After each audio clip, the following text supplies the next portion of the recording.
We are now going to have a pre-recorded discussion that was just recorded earlier due to some logistical limitations to having everyone on at the same time. And this is a talk with survivor Lily Ebert, her great-grandson Dov Forman, and Karen Pollock, Chief Executive of the Holocaust Educational Trust. Just by way of introduction, Lily Ebert was born in Hungary in 1923. She is the eldest daughter of a family of 6 children. When the Nazis invaded Hungary in March 1944, Lily's happy childhood was changed forever. In July 1944, when Lily was 14 years old, she, along with her mother, her younger brother, and 3 sisters, was deported to Auschwitz Birkenau. Lily's mother, Nina, younger brother, Bela, younger sister, Berta, were all immediately sent to the gas chambers, whilst Lily and her sisters, Renee and Piri, were selected for work in the camp. 4 months after arriving in the camp, Lily and her 2 sisters were transferred to a munitions factory near Leipzig in Germany, where they worked until liberation by Allied forces in 1945. Now, when Lily was liberated, a Jewish American soldier gave her a banknote on which he had written the words, "Good luck and happiness." Fast forward to the present day, and during one lockdown last year, her then 17-year-old great-grandson, Dov Forman, decided to use social media to track down the family of the GI who had written that note. It was successful, and the 97-year-old Lily found herself making headlines around the world about having been reunited with the family of that GI. Back when she was in Auschwitz Birkenau, Lily had promised herself that if she survived Auschwitz, she would tell everyone the truth about the camp. Little did she imagine, I would think, that aided by Dov, who was inspired by this initial experience on social media, that she would then become one of the most unlikely stars on the social media platform TikTok. On this video platform, better known for dance routines and cat videos, Lily and Dov's Q&A style clips have garnered 1.4 million followers. For those who are not familiar with TikTok, I thought it might be worth, by way of introduction, showing you a couple examples of their posts that they put up on that site regularly. So here are just two examples of Lily answering questions from other users of TikTok.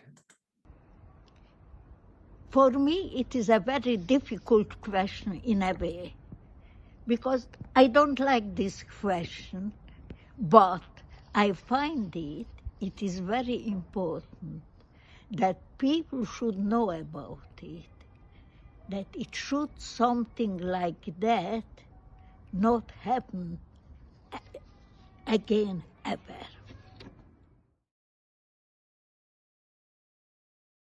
Back for my own will. Years later, and then I went back, not with my children, no, with my grandchildren. And my proudest moment was, even people cannot choose what was, but one of the proudest moments was, in my mind I saw, when I, after visiting the camp, went out with my grandchildren. So you get a sense, for those of you who are not TikTok users, subscribers, that is what Lily and Dov's videos tend to consist of: people writing in questions and Lily responding to them. And it's, you know, it's really amazing in light of all of what we know about some of the problems with social media and how it can be quite a forum for sort of misinformation, for Holocaust distortion, for anti-Semitism. How many people have responded so very positively to Lily's presence there. In addition to Lily and Dove's daily social media posts, they have also now published the best-selling book, Lily's Promise Together, which you can find in all fine bookstores near you. We're very pleased to bring you the conversation that we'll roll in just a minute between Lily and Dove, facilitated by Karen Pollock CBE, the chief executive of the Holocaust Educational Trust. The trust is one of the many organizations that the AJR supports through our educational grants program.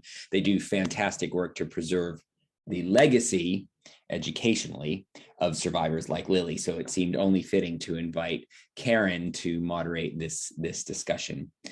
Because this is pre-recorded, but we're showing it here exclusively to you, our audience, there obviously won't be time or the opportunity for Q&A, but please do, if you have any comments, I should say, not questions, but just comments that you would like me to share afterwards, please do drop them in the chat function addressed to me, Alex Moz. And without further ado, then I will show this interview. Enjoy.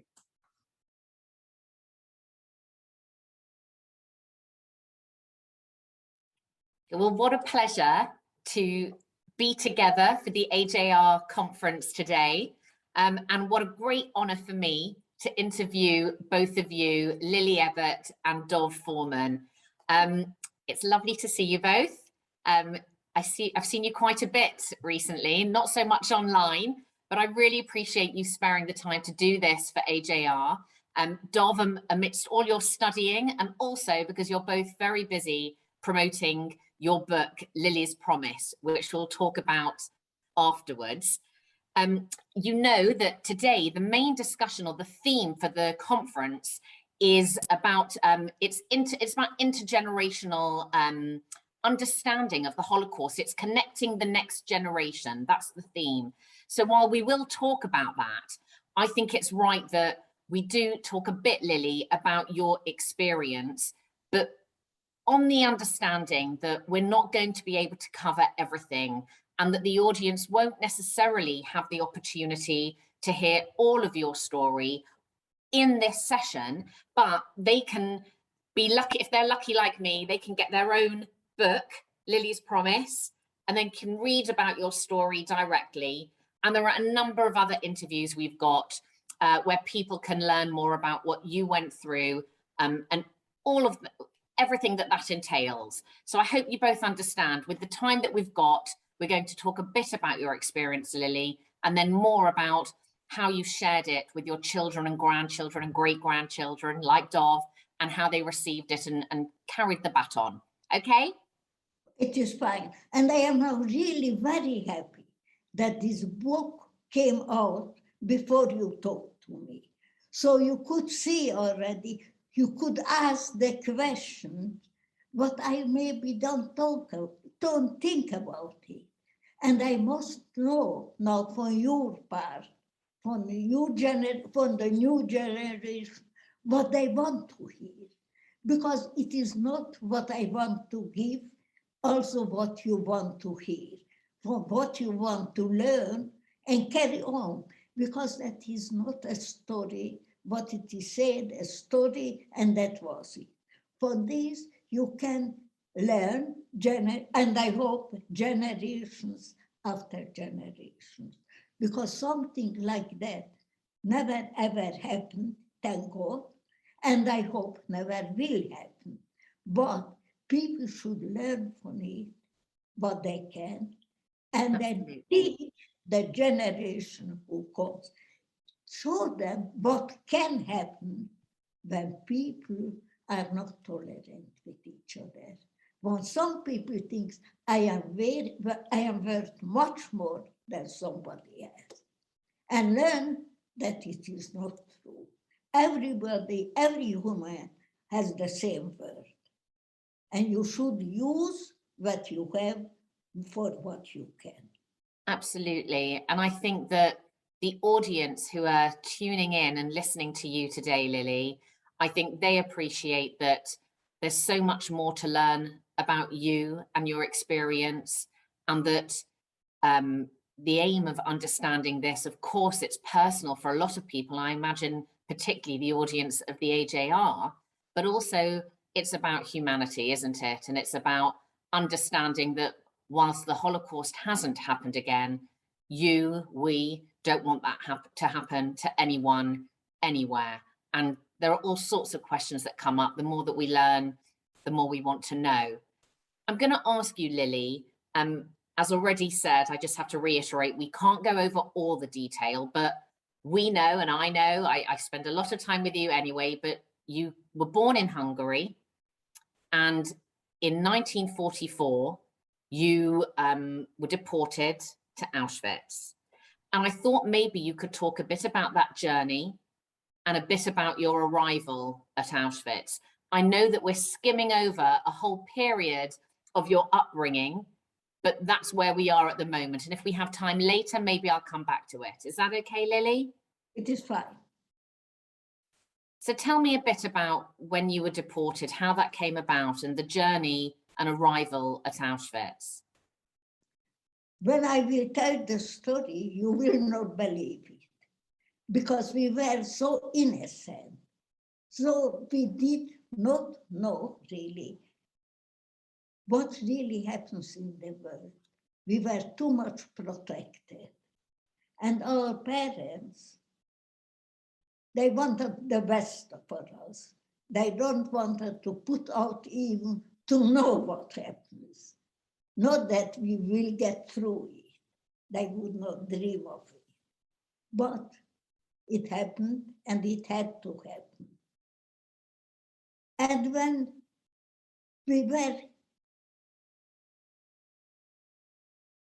it happened already to us, when already 70% of the Jews from Europe were not alive, were already killed. When I tell you now, we even didn't know. It is so unbelievable.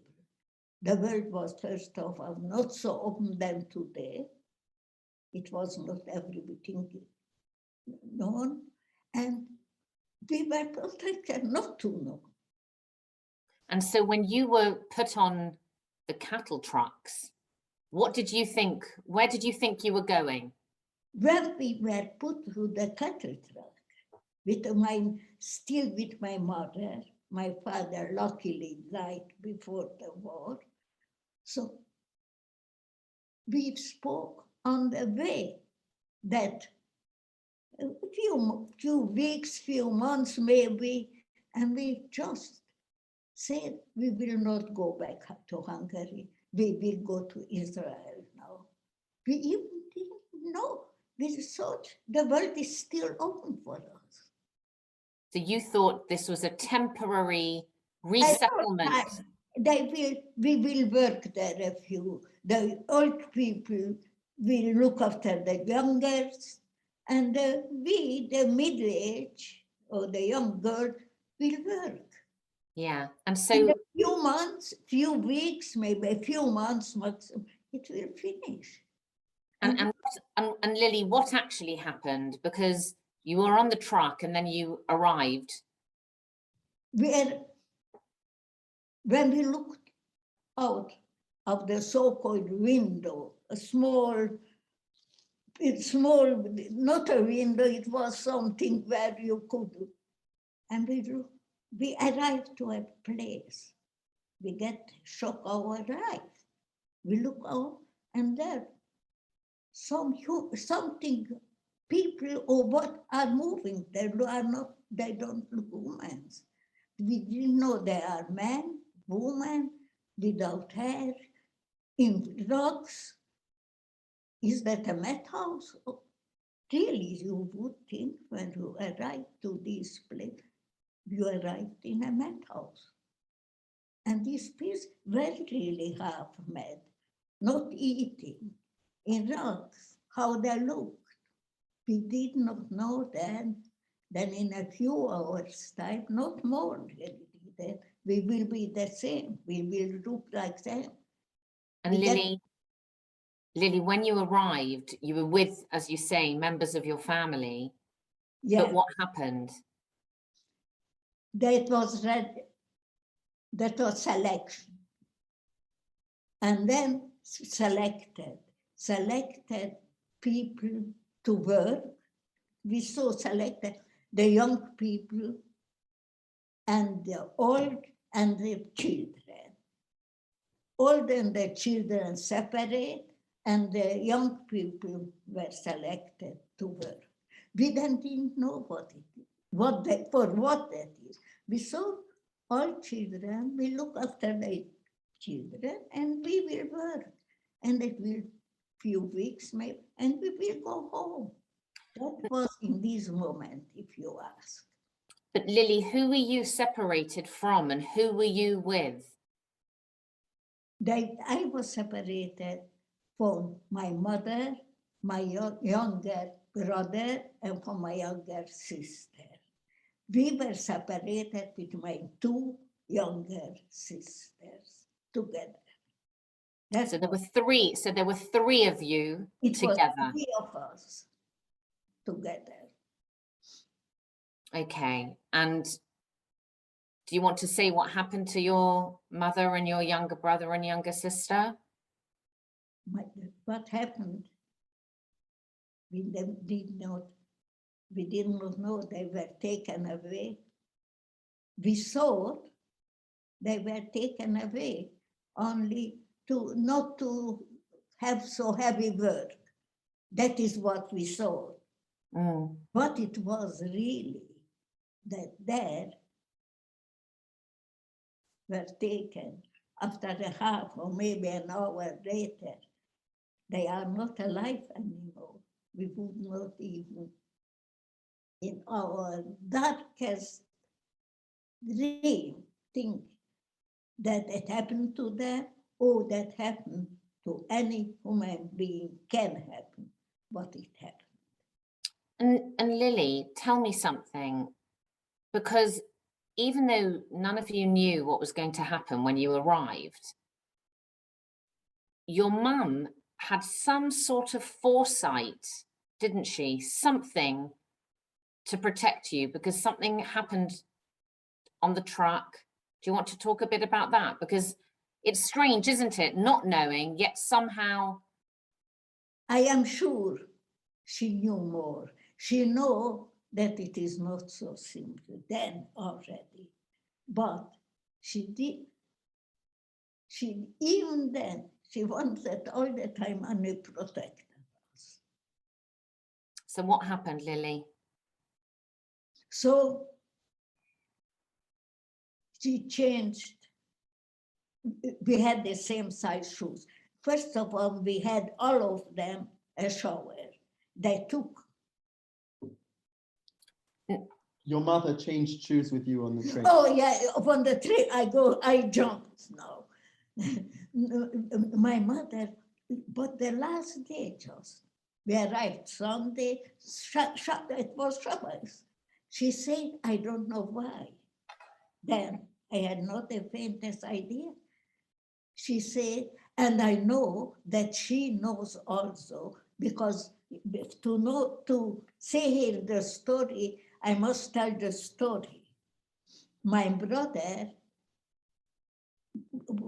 put a few jewelry for my mother and also for my little golden pendant, what I get for my mother for my 4 or 5 birthday, in the heel of my mother's shoe.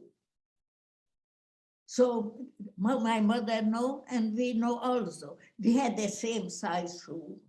I had the same size shoe than my mother. In the last day, my mother said, I had not the faintest idea why we should change shoes. And that is what we did. So I had the shoes with the jewelry. When we arrived, then they took my mother, my younger brother and sister away from us. Then we didn't know for why, what, but that happened. And me with my 2 other sisters took another side. They took us They said we should undress, put everything nicely together, and when we came out, we will have everything. We will have a shower. We really had a shower. But when we came out, we have not found there nothing at all. Only we had our shoes. Now here is also a problem, because people say something is here not right, because normally they took away everything, also the shoes, and they gave wooden shoes for people. We didn't know that this time, but it looks like our transport was, I think, the last. So it looks like they run out for wooden shoes. So Lily, so just so to recap before you tell me, before you continue. So your mum had some jewelry in the heel of her shoe. Yeah. When you had to pack and leave, it was a decision taken to, you know, for survival in some way. At the last moment, she gave you her shoes, you swapped shoes, you had them, and your point about normally people's shoes are taken away, all their clothes are taken, but for some reason, your transport, you kept those shoes. And that meant you had that jewelry in the heel. Yes. But how did that, then what happened? How did that stay with you? How would that? It is a very good question. The heel of the shoe worn out. So what could I do? I had not a piece of paper. I had nothing, but really nothing at all. And the trouble is, I had also not a pocket by chance on my dress. So I had nothing. So what could I do? I put this jewelry every day, changed in the piece of bread what we get. I changed every day. And like that, the jewelry and me survived. And I am here to tell the story. So I can say an impossible possibility. And Lily, the reason I asked about this particular story, because there are so many incredible survival stories, you know, in your experience, is because what does that mean to you? Because you wear that pendant, I can see you're holding it. Yeah. Yeah. So what does it mean to you, that pendant? Everything. Everything. Because first of all, I have it. It survived me. That is the only thing what I have for at home.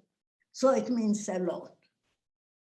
Secondly, it shows that you cannot work out everything, how they tried to take away everything from us. The most was not only everything, our life was bad. So that is the word the most. But I don't speak now about that.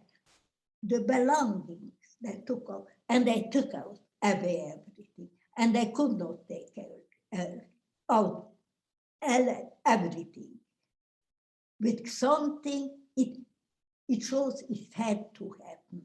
Yeah. So I learned from it really, in life, you cannot work out everything. It happens what it should happen. And that is what happened. Lily, we're going to come back to, maybe we'll try and bring in later some of what happened at Liberation and where you went. But before that, I sort of want to bring in the theme of the conference. And I feel like the pendant is the good link, because in a sense, the pendant is something you were given from your parents as a child.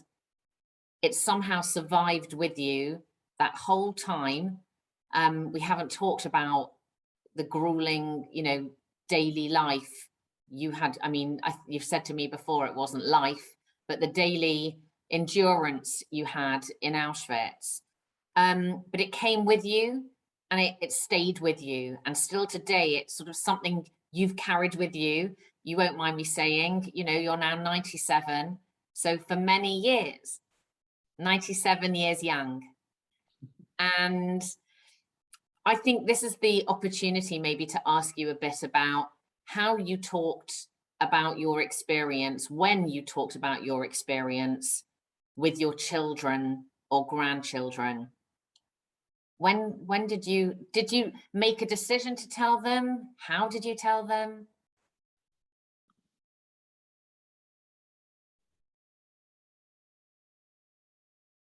First, I wanted really to protect them and say nothing.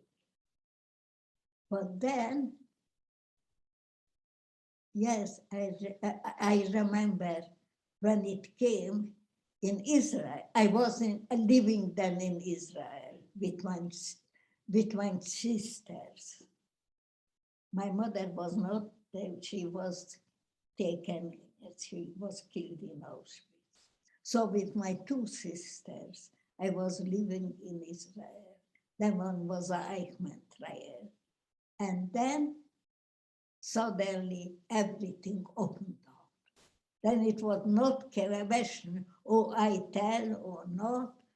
The whole country knew what happened. Then my children, it was already open, they begin, and something else happened to me in the camp. I get a tattoo.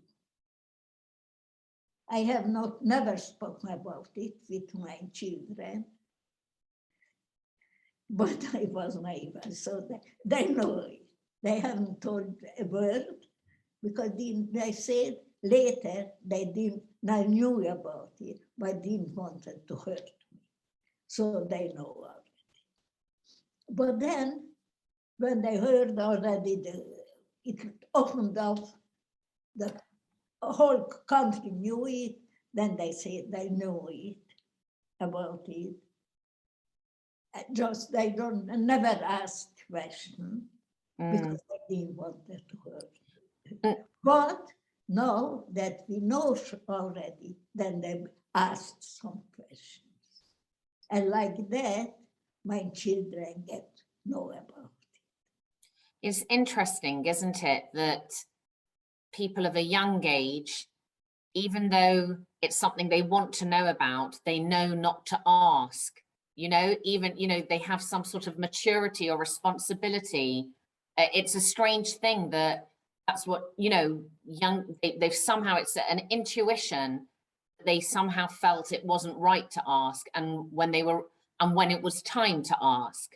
And it's also interesting, and something that we know about, which is that when the Holocaust was talked about more, whether through the Eichmann trial or other Nazi war crimes being discussed, many years after the Holocaust, there seemed to be a more, people were more prepared to listen, weren't they? And so survivors felt they could actually talk about it. And so many survivors say they wanted to just rebuild their lives. They didn't want to look back. And certainly when you talk about your experience, I never think that you're looking back, but you're sharing something that happened because it's a formative part of who you are, and therefore, you know, who you are today. Is that right? Yeah, it is. Because, of course, we wanted not. It was difficult, not only we didn't want to tell about it, it was also too fresh.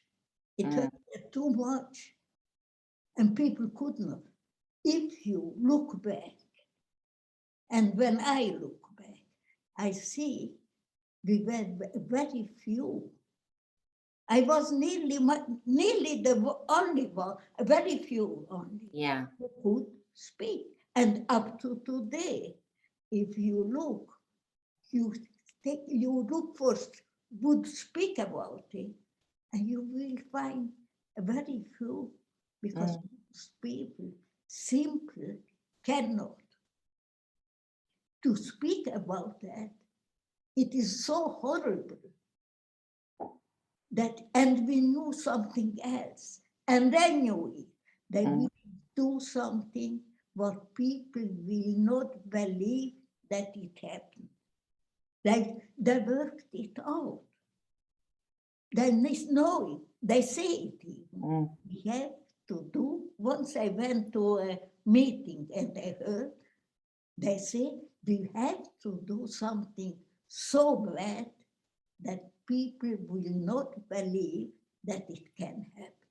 And they did it. The Nazis in that, it was so, they were so perfect. So terrible people, I don't think they were ever another time created. The thing is, Lily, and the thing is, I think that, you know, first of all, we don't underestimate what it means for you and other survivors who retell what they went through, because every time you're telling people and describing when you're being, you know, separated from your mother and your siblings, and when you talk about all the horrific things that you had to endure, we know that you're also reliving it a little. And I think, you know, you said that there was a small number of people, and it's true that it was a small number of people, and there are still people today who haven't really talked about it and have chosen not to, and understandably. I want to ask Dov a question. Dov, thank you. Only one thing I wanted to end. Of course.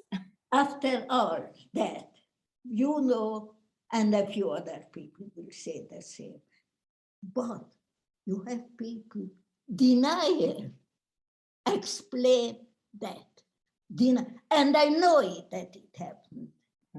They have a reason to say it. Absolutely. They say that because years later, when nobody will be here anymore from us, then it will come the real question. And there will be nobody, I was there, I know it happened, and I know that. But they said it came out early that people cannot say that. They knew also exactly what they are doing, the deniers. They know, but they still try to tell it never happened. I know, and Lily... These numbers came here only, somehow overnight. Nobody put it in. No, it will exactly, and Lily, that's why it's a challenge, isn't it, today and in the future, because we can't only rely on you. And that's why it's such a great, I mean, what a wonderful thing that you have a family and a great grandson who has decided to carry the mantle. And so I'm going to ask Dov a bit about, Dov, when did you first understand what your great grandma had been through? And I don't think even not understand how important it is, but it's beginning to. I am sure of it. Me and too. How slowly he learns to learn. He did he began a very important job. Definitely. He even didn't know. And Lily, so I'm going to ask Dov some questions so he can tell me a bit about how he learned about what you'd been through and what it's meant for him. So Dov, maybe tell us a bit about when you first understood what your great grandma had been through and what made you decide more recently to get so actively involved in sharing what happened to Lily and passing on, you know, to your generation and future generations. So over to you, Dov. So growing up, I always remember my great grandma coming to speak to us in primary school every year on Holocaust Memorial Day to share her story. But as I've said quite often, I'm not really sure how much of her story she was telling. I think it was more of a cover story and more of her just making sure that young people knew that they had met a survivor, because there's always the worry that people, as you said earlier, will in 20 years' time won't be able to say that they'd met a Holocaust survivor. And it's so important because we need to be able to say that, yes, it did happen. I met someone that was there. I saw the Auschwitz tattoo on their arm. And oh, my computer just, okay, can you see me? Hopefully that didn't. Don't worry. Yeah. So at first Lily was doing that sort of taking a position of people should know about the Holocaust and know that they've met a survivor, but she wasn't necessarily giving the full detail of what she had been through. And then what changed for you, Dov? When did you find out more? So I actually remember the first time ever seeing her tattoo. And that moment was shocking for me because, as I said, she had never really given any details to us or any of the family members. It was just telling us that she was in Auschwitz with her sisters, her mother and her younger brother and younger sister were murdered in the gas chambers, and that she had a nice childhood, but that was all taken away when the Nazis came. But we didn't know any specific details. And I was shocked the first time that I saw her tattoo, but even so, at that point, I still didn't know any details. But that's, I think, when it really hit me that, yes, my great-grandmother was one of these people who you see in the photos at Auschwitz, half dead, skeletons, just walking around. As she said, when she arrived at Auschwitz, she thought these people were like aliens. She didn't even know what she was seeing. And so I think that's the first realization that I had, that she was actually there. But it was during the first lockdown, really, when it was really saddening to me to see Holocaust survivors, and especially my great-grandmother, not being able to go out to schools or universities or workplaces and share their testimony. And so I really wanted to learn more, and I began asking her questions, and she was happy to answer them.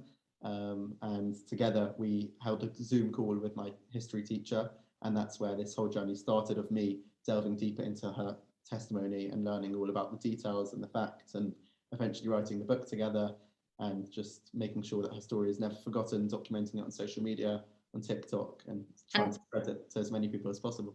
And Dov, tell us a bit about what sparked the social media campaign. So my great-grandmother showed me a banknote which was given to her by an unnamed American liberator upon liberation from the Death March in April 1945. And when I saw this banknote, I really, first of all, realized how special it was to my great-grandmother, because after all, she had kept it for 76 years. But I also realized that I had never really been taught about the kindness of the liberators and the work that they did to bring the survivors back to humanity again, and also the horrors that they saw. I mean, the liberator that liberated my great-grandmother wrote about it later on, about how much it affected him, all of what he saw liberating Bonyhád concentration camp. It gave her it gave him great traumas, and he was never really able to share that with his children, and it affected him massively in his life. But my great-grandmother showed me this banknote, and I decided that it was so special that I was going to share it on social media. And I remember joking with Lily that I'll find the soldier in 24 hours.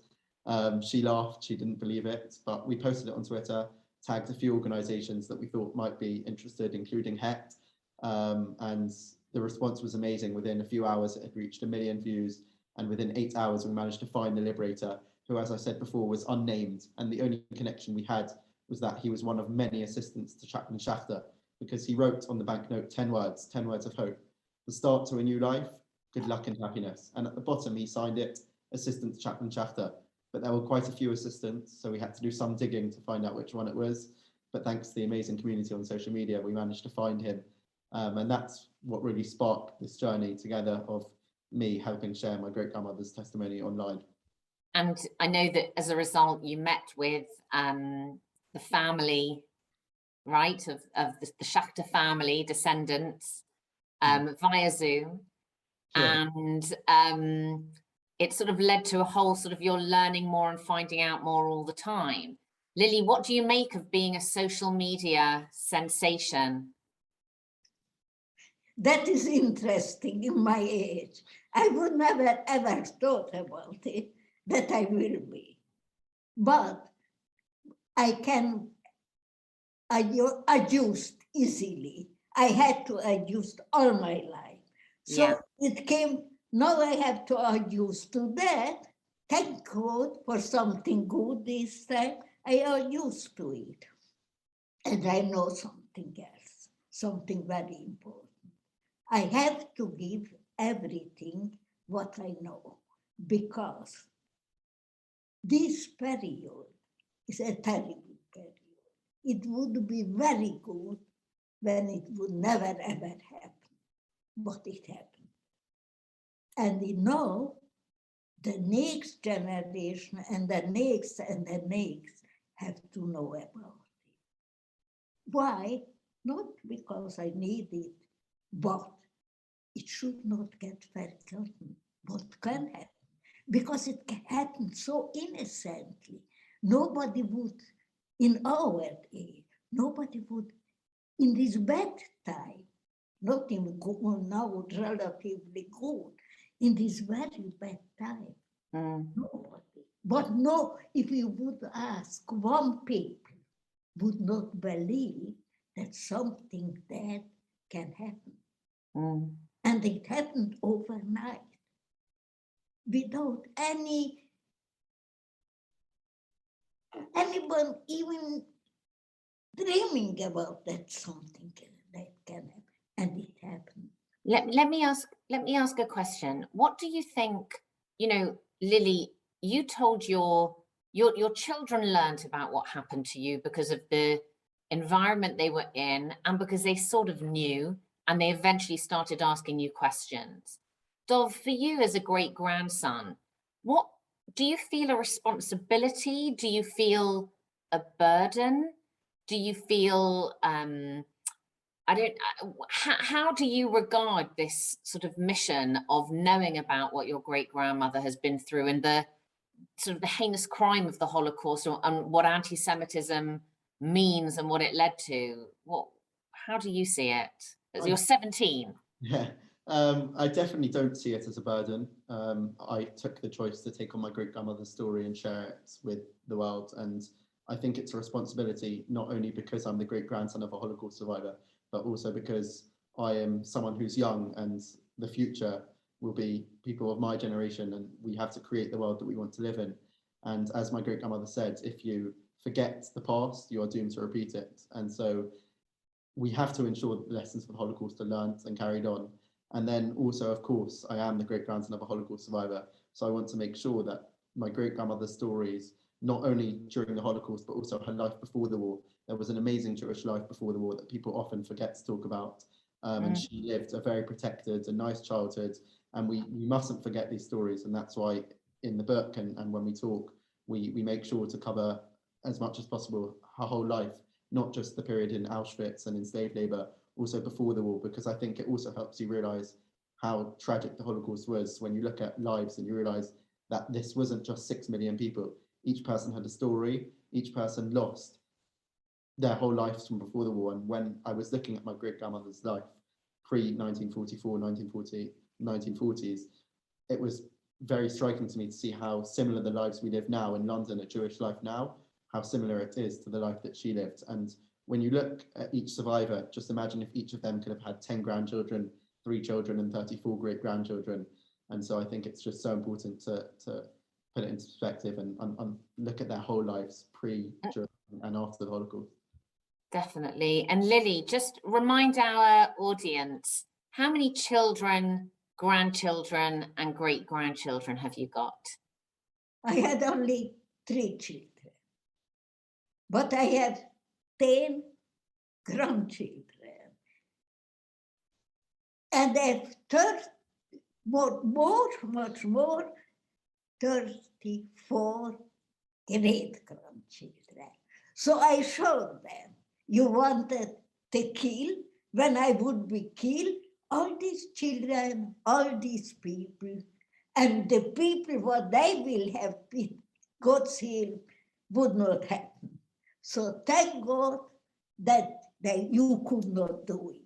I am here, and my family is here, and I hope something terrible like that will not happen ever to anybody. And and we all obviously we all agree with you on that, but I think there's something very uplifting to know that you have such a large family and future generations who are carrying, their Judaism, your values, and an approach to life that means, you've been somebody who's really had a full life. Let me ask Dov, though, one question. I do want to hear about some of what you've done on TikTok. You'll have to explain what that is to some of our audience. But also, why do you think it's ended up being you of the great grandchildren? It's just a question. What's it? Why you? It's a tough question. People often ask my great-grandmother the same question as why she thinks it's me. And I could just give the answer that she gives, is that from a very young age, I was interested in her story. As I said, she used to come to my primary school and share a cover story of what she went through. And I would always try and ask more. She wouldn't always give it, probably because she wanted to protect me, but also herself. And I was always wanting to know that bit more. I would always ask my mum about the Holocaust and that period of history. And actually my mother was also very similar in terms of asking Lily a lot of questions.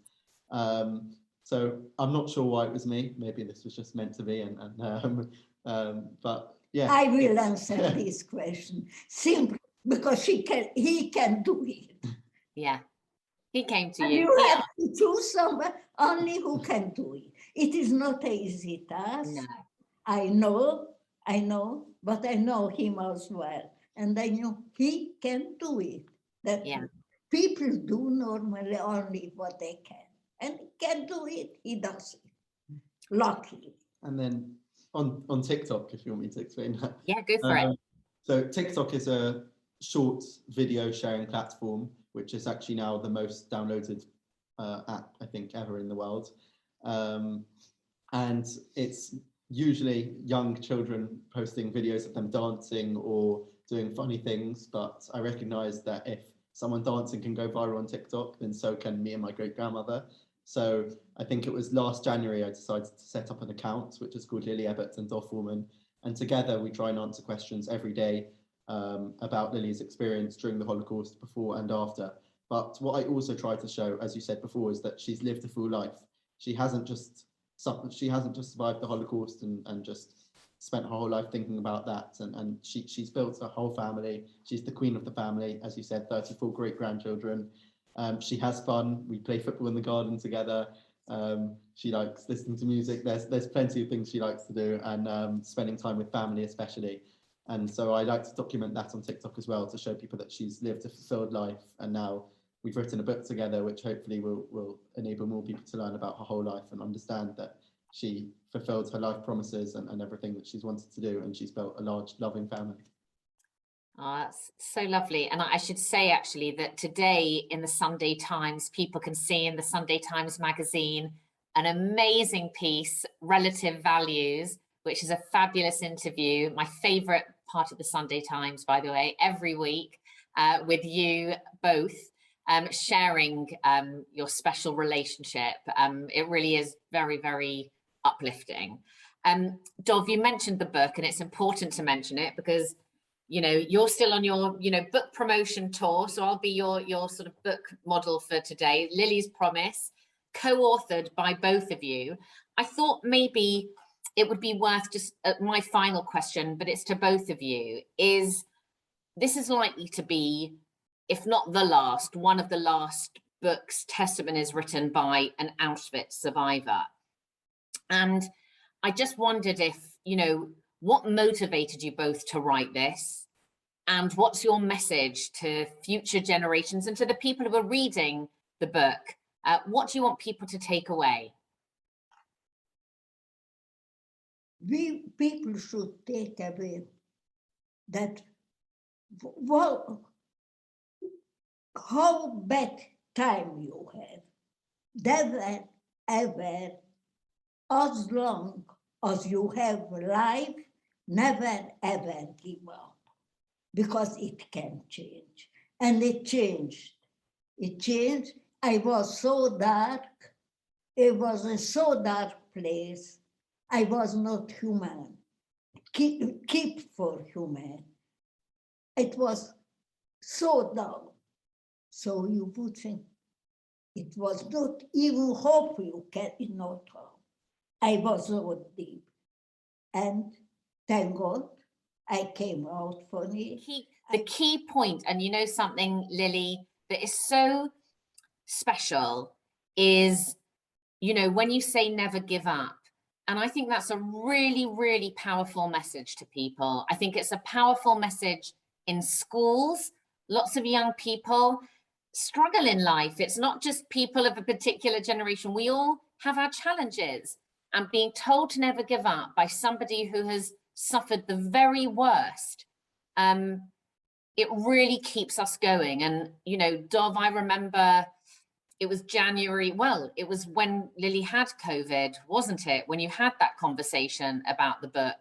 Lily, you know, you came through that and yet again showed us that we have to be determined and not give up. You gave us strength.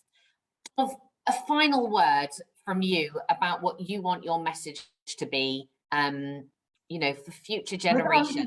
Can I only one sentence? Of course. Life is not in our hand. It is given to us. How long, why, when we will go, we don't know. But as long as we have life, we should not take it lightly. We should appreciate it, use it for the good for the whole world. Absolutely, absolutely. And I think it also goes back to your previous question of why we wrote the book as much as what message I want people to learn. I think it's no secret anti-Semitism is on the rise again throughout Europe, throughout the world. And as I write in the book, I've experienced anti-Semitism. People might think that when people shout dirty Jew at you is the kind of thing that only happened in Nazi Germany, but it's not. It happens now in our streets in London. And so the reason we wrote the book is not only because I want my great-grandmother's story to live on for many future generations to come, but also because there's so much we can learn from her. And I often say this, but I think it's so important. My great-grandma often says to me, the Holocaust did not start with gas chambers, it didn't start with a final solution, and it didn't start with Auschwitz. It started with words and basic anti-Semitic tropes and hatred, like we're seeing today. And so we must all be very vigilant and stand up to hatred wherever we see it. But we must also spread messages of positivity and hope, as my great-grandmother does, because we can hopefully encourage others to use social media and to use their words for good, not only for bad. And I think what I want to encourage other young people to do is to recognize that whether they only have 100 followers on Twitter, Instagram, TikTok, wherever it is, if only one person learns, it makes a huge difference. And so you can always spread testimony and you can always spread positive messages on social media, no matter how many followers you have or no matter how big your platform is. And many people will catch on to that, because I think as much as hate can spread on social media, positivity can too. So hopefully that's what people learn from our story. I think that, you know, if we could, we'd be speaking for much longer. I'm sorry that we've not been able to ask Lily more about actually what happened to you and what you had to endure during the Holocaust and during the war. We didn't talk about liberation, but I encourage people to read your book and they can find out more. I think what's special about this is understanding this unique relationship that the two of you have and how you've really put it to so much good. So, you know, I keep telling people that, Lily, you'll agree with this. I keep telling people that Dov is absolutely unstoppable. But I think when people meet you and hear from you, they know exactly where he gets it from. An incredible determination and charisma that you both have. And we're just really grateful to have this time with you. So thank you both very much and have a lovely rest of your day and see you soon. Thank you, Karen. Thank you. Thank you, everyone, for that. And I'm really pleased to say that we have Dov Forman here with us, who is just joining us online today, in addition to obviously having pre-recorded that interview with Lily. Dov, great to see you again. Thanks for being here. If anyone has a question for Dov, please drop it in the chat box to me, Alex Moz. You'll find my name there as a co-host, and I will pass it on to Dov. Dov, I'll ask you the first question. I mean, Karen did that interview is fantastic, and I should start by saying that we have just the organizers of the conference. We're having our own side chat going, and first of all, everyone just loves your relationship with your great grandmother. It is just so charming and endearing to watch. It's so impressed with you as just, you know, a spokesperson as well. But then there was also just hearing at the end Lily's message of hope and inspiration, and you echoing that. I mean, literally had several of us in tears. So I don't know if that's praise or blame or something, but it's just such a moving interview. I wanted to just ask, given the theme of this conference, given the audience that we have here today of other members of subsequent generations, many people who are with us today are children, grandchildren, great-grandchildren of Holocaust survivors. I mean, what, from your experience, I mean, certainly on this, starting with the social media side of things, we can talk about the book separately, but I mean, is there something that is this something you would encourage other people to do? Do you think you're a role model in that sense? Should other people be taking up this work? Well, from the social media aspect, I would say I'm definitely not the first or the last person to have done it. I would definitely encourage people to do it because, as I said on the interview, it doesn't matter how big your platform is. I think the great thing about social media is that things can be picked up so easily and spread very, very easily, no matter how many followers you have. When I put out that first banknote tweet last July, I had, I think, about between 10 and 60 followers, and it got 1 million views in less than a few hours. So I think I would definitely encourage others to get involved. But I think I know quite a few people on the school, and they've definitely been doing it for quite some time. So I've also been learning from many other third and second generations. And I think it's just about finding different unique ways to share the story, and everyone will have different talents and be able to do it in different ways. For some people, it will be easier to go out to schools, but for me, being of the younger generation, I felt that I know how to target my own age group on social media. So I think that's such an important point, which is just, think about what particular skills or tools you as an individual have and make use of those things. Like, so for you, you're pretty social media savvy. And so that was something that you thought would, be your unique contribution. For other people, maybe it's speaking in schools or something else. So that's it's really good practical tip. We have a question that's just come in. It says, can you tell us a little bit more about how you went about researching and writing the book? It's a great question. Sure. So we started writing between last September and January. And it was very, very important for us that from the get-go we had support of various museums and archives across the world to ensure that all our facts and dates were correct. So I started by reaching out to the Auschwitz Museum, who provided many different transport lists and also the documents of when my great-grandmother arrived in Auschwitz. So her height, her age, and everything the Nazis took, also who she arrived with, not only just her family, but everyone else on the transport, so we could try and make other connections when she left, the people she left with, what date, whether she moved around different parts of the camp and at what time. So we started with the Auschwitz Museum, we then moved on to the United States Holocaust Memorial Museum, and there's another whole story in that, which is actually mentioned in the book, because through that we were able to find footage of my great-grandmother in Bonyhád concentration camp after the war. But yeah, it was just very much about finding out all the correct information. And once we'd actually finished the book, we sent it to, I think it was 5 different museums to have them check it. We had a call with each one, and we made sure that the manuscript was totally accurate, and we took out things that couldn't be checked. And we also make very clear in the book that this story was just Lily's story. I think often people want you to include a lot more, or try to include a lot more that isn't their own story in a memoir. Especially in Holocaust memoirs, you have to be very careful not to do that, because otherwise you might distort what actually happened to one person. But then, for example, my great-grandmother was able to keep her shoes, as she mentioned, in Auschwitz. Someone might turn around and say, well, that's not true. That's why we made very clear to say this is just her story, and things that happened to her might not have happened to anyone else, or they might have happened to very few people. So we made very clear of making sure that people understood that.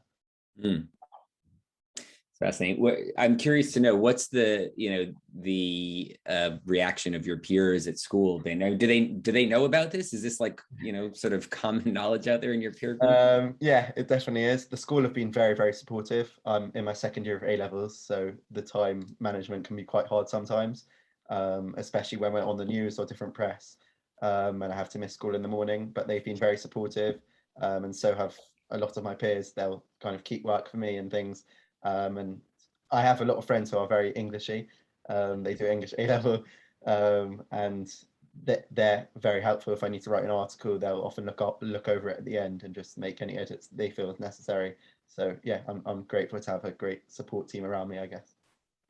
That's fantastic. I think we might have contributed to some of the pressures. I know you're, as you said, you're studying your A levels, and we're asking you to do these interviews. And that's part of the reason that it was pre-recorded is like, well, you're a busy guy. It's understandable. Thank you so much once again, both for the interview and for jumping on and doing a quick impromptu live Q&A as well.